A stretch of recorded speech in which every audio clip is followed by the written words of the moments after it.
ನಮ್ಮ 50 ನಗರ ನಮ್ಮ ತಂಗಿಯಾರ ಕೃತ ಮಹಾರಾಜ ನಮ್ಮ ತಾಯಾರ ಕೈಗೆ ಕಂಸಲ್ಲ ಸುಮಿತ್ರ ದೇವಿ ಕೇವಲ ಒಂದೇ ಒಂದು ಮೀಸಲಾತಿ ಸಲುವಾಗಿ ಹೋರಾಟವನ್ನು 17 ತಾರೀಕಿನಲ್ಲಿ ಮಾಡಬಹುದು. ನಾಳೆ 17 ತಾರೀಕಿನಲ್ಲಿ ಮಾಡಬಹುದು ಅಂತ ಹೇಳಿ ಒಂದು ವಿಚಾರ.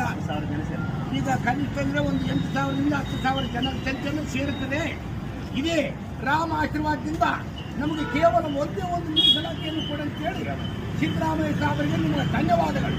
ಸಿಎಂ ಸಿದ್ದರಾಮ ಸಾಹೇಬರಿಗೆ ಮತ್ತು ಸಚಿವ ಸ್ಥಾನ ಇಟ್ಟಂಥ ಬಸವರಾಜ ಬೋಸರಾಜ್ ಸಾಹೇಬರು ಮತ್ತು ಅಲ್ಲಿಂದ ಎಚ್ ವಿ ಮಾದೇವಪ್ಪನವರು ಮತ್ತು ಅಲ್ಲಿಂದ ಶಿವರಾಜ್ ಪಟೇಲ್ ಶಾಸಕರು ಮತ್ತು ಕತ್ತಲ ಬಸನಗೌಡ ಮತ್ತು ಜಿ ಕುಮಾರ್ ನಾಯ್ಕ ಇವರೆಲ್ಲರೂ ಸೇರಿಸಿ ನಮಗೆ ಕೇವಲ ಒಂದೇ ಒಂದು ಮೀಸಲಾತಿಯನ್ನು ದಯಪಾಲಿಸಿ.